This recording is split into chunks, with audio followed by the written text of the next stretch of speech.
Hello दोस्तों, तो आज हम समझने वाले हैं आर्क वेल्डिंग के बारे में। तो आर्क वेल्डिंग में कौन कौन से इक्विपमेंट यूज होते हैं और उसकी प्रोसेस क्या है वो आज समझेंगे। देखिए हमारे पास यहाँ पे है आर्क वेल्डिंग की मशीन। देखिए इसमें हमारे पास मशीन में होता क्या है, आर्क वेल्डिंग चलती है एसी करंट या डीसी करंट से।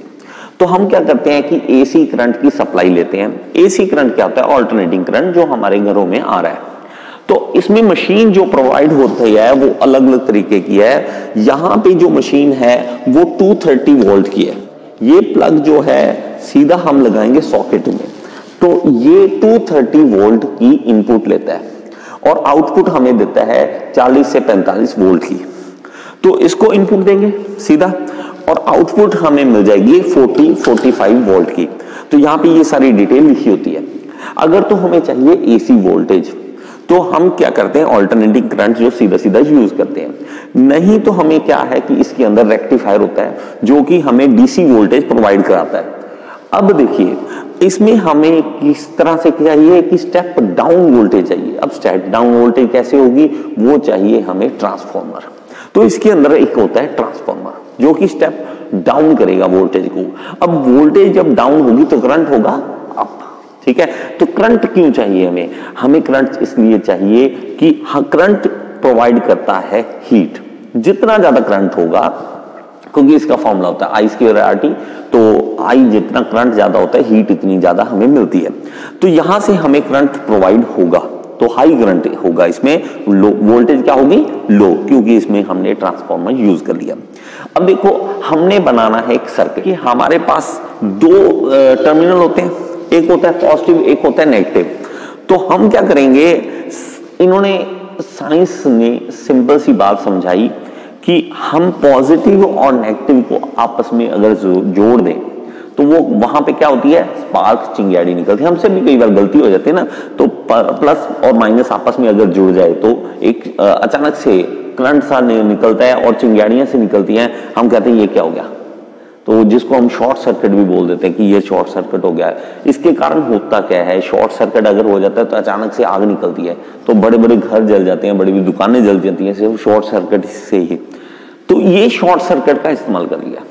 क्या किया कि यहां से एक करंट वाली वायर ले ली, तो ये केबल आ रही है यहां से आके सीधी यहां पे ला दी और इसका कनेक्शन दे दिया इसके साथ। ये होती है हमारे पास इलेक्ट्रोड, ये होता है इलेक्ट्रोड होल्डर, ठीक है। सिंपल सी बात, इलेक्ट्रोड और इलेक्ट्रोड होल्डर। तो यहां से करंट आया।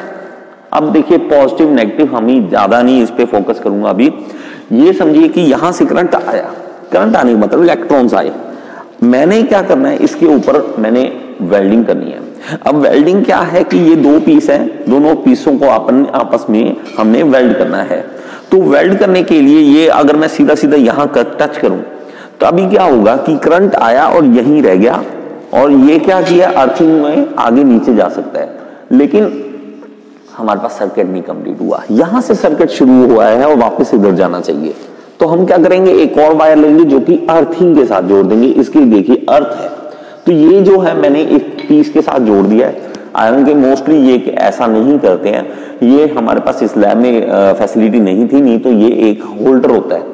यहाँ पे अर्थिंग के लिए होल्डर होता है जो कि हम सीधा होल्डर से पकड़ते हैं और इसकी वर्क पीस के साथ टच में करा देते हैं। देखिए इस यहां से टच कर दो, ये टच कर दिया। तो अब क्या होगा, अब सर्किट कंप्लीट होगा।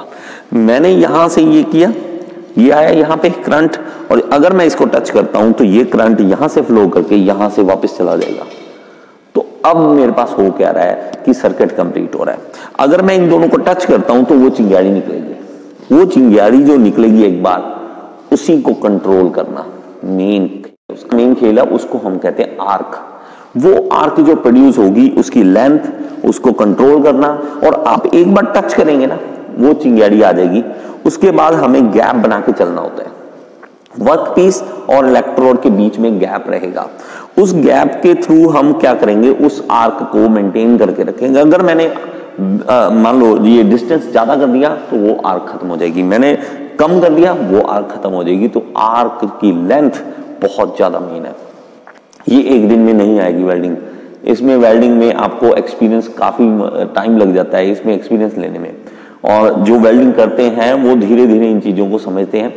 तो ये चीज क्या है, आर्क को कंट्रोल करना कोई मजाक नहीं है। तो आप देखो इसको जब ऐसे करते हो तो यहां से क्या होगा कि यहां हीट होगी, यहां गर्मी आएगी। क्यों? क्योंकि जब करंट यहां से आएगा, इलेक्ट्रॉन्स आएंगे, तो इलेक्ट्रॉन्स इसके ऊपर स्ट्राइक करेंगे लगातार। स्ट्राइक करने से क्या होगा, हीट एनर्जी प्रोड्यूस होगी और स्पार्किंग के कारण हीट एनर्जी प्रोड्यूस होगी। तो आप देखो 2/3 2/3 जो है हीट यहां पे आ जाएगी और वो हीट करके यहां वर्क पीस को मेल्ट कर देगी। मेल्ट कर देगी तो ये देखिए, ये वाला एज जो है यहां पे, ये अगर मेल्ट हो जाए, ये वाला मेल्ट हो जाए, तो जब मेल्ट होने से एक दूसरे में फ्यूज हो जाएंगे। फ्यूज का मतलब एक दूसरे में समा जाएंगे। मेल्ट होने के बाद उसके बाद हम क्या करेंगे, ठंडा होने देंगे और वो क्या बन जाएगा, एक वेल्डिंग ज्वाइंट बन जाएगा। सिंपल सा है ना, सिंपल, कोई दिक्कत तो नहीं इसमें। सिर्फ आपने जो बचपन में गलती की थी आपस में प्लस माइनस को जोड़ने की, वही गलती को इन्होंने फायदे में इस्तेमाल कर लिया। बात समझ रहे? तो यहां पे आप इस चीज को समझ सकते हैं। इसमें काफी ऐसे कंटेंट्स होते हैं, जब आप वेल्ड करोगे कंटेंट्स अलग अलग होते हैं। तो जब आप वेल्ड करोगे ना तो गर्म हो जाएगा एरिया, और आसपास की जो एयर है, एयर में जो ऑक्सीजन है इसके अंदर स्ट्राइक करेगी। ऑक्सीजन आएगी कि चलो ऑक्साइड लेयर बनानी शुरू कर देगी, ऑक्साइड्स बनाने शुरू कर दी। उसको बचने के लिए क्या करते हैं हम, इलेक्ट्रोड के ऊपर कोटिंग कर देते हैं। कोटिंग जो है देखिए, बेयर एक होती है बेयर इलेक्ट्रोड, एक होती है कोटिंग वाली इलेक्ट्रोड। बेयर होती है जो ये सीधा सीधा आपको दिख जाएगा, इसमें डिफरेंस। ये एरिया बेयर है, खाली है, और इसके ऊपर ये फ्लक्स लगी हुई है। फ्लक्स क्यों लगानी है?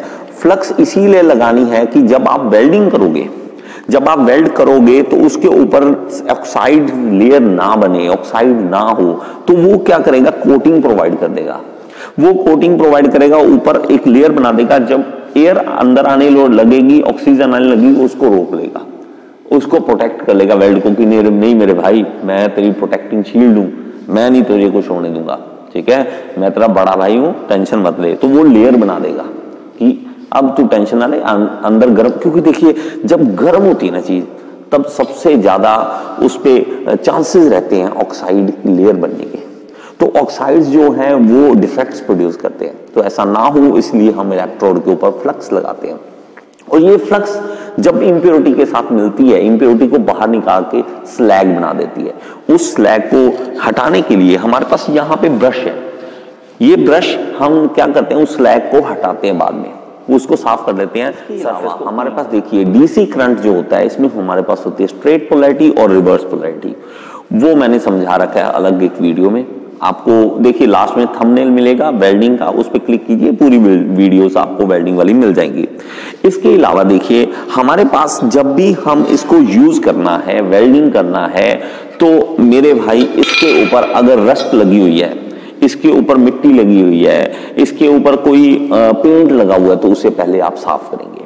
क्लीन सरफेस जरूर होना चाहिए, चाहे आप कोई भी तरह की वेल्डिंग कर रहे हैं, पहले आपका सरफेस क्लीन होना चाहिए। नहीं क्या होगा कि ये मिट्टी, ये रस्ट, ये पेंट जब आप वेल्ड करोगे, गर्म होगा जब वो एरिया, तो वहां पे ये अंदर घुस के उसके अंदर डिफेक्ट्स प्रोड्यूस कर देंगे, और कोई नहीं चाहता कि वेल्डिंग में डिफेक्ट हो। क्यों? वेल्डिंग में अगर डिफेक्ट होगा तो वो स्ट्रेंथ खराब कर देगा उसकी, उसमें कमजोर कर देगा वेल्ड को, और वेल्ड टूटने की संभावना रहती है।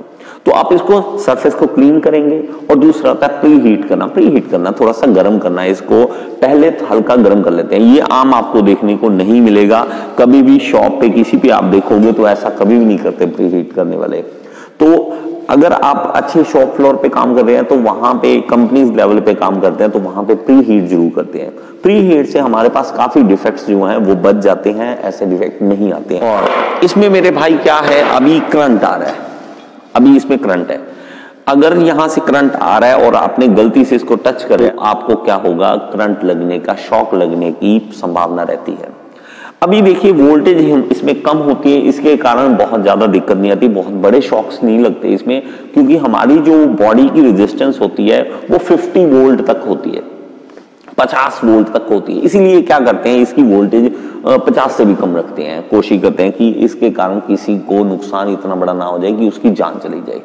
तो इसलिए एक वोल्टेज इसकी ये भी कारण होता है। तो हमारे पास बॉडी की रेजिस्टेंस इतनी होती है कि हम इसको शॉक को बर्दाश्त कर सके, अगर गलती से लग जाता है। नहीं तो ये नहीं कि चलो करके देखते हैं, देखते हैं हमारी बॉडी की रेजिस्टेंस सही है या नहीं, ऐसा नहीं है। आप देखो इसको टच करते हो तो हमारे पास करंट लगने की कोई संभावना नहीं है अगर आप इसको टच करते हो। देखिए इसके अलावा हमारे पास कुछ इक्विपमेंट जो जरूरी हैं, देखिए सेफ्टी के बहुत ज्यादा जरूरी है। सेफ्टी के लिए आपको कुछ पॉइंट्स बता दूं, आप चाहे दूर से देख रहे हैं वेल्डिंग को तो चाहे दूर से देखें, लेकिन कभी भी डायरेक्ट बिना इस गॉगल्स के मत देखें। तो ये गॉगल्स जरूरी है, इस गॉगल्स के थ्रू आप वेल्डिंग देखते हैं तो उसकी जो हार्मफुल रेडिएशन है वो आपकी आईज में नहीं जाएंगी।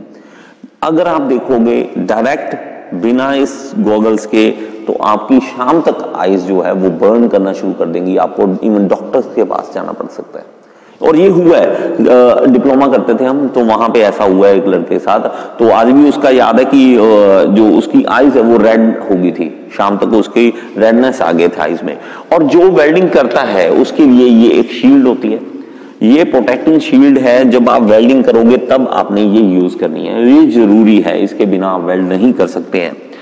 तो ये था आर्क वेल्डिंग के बारे में। आप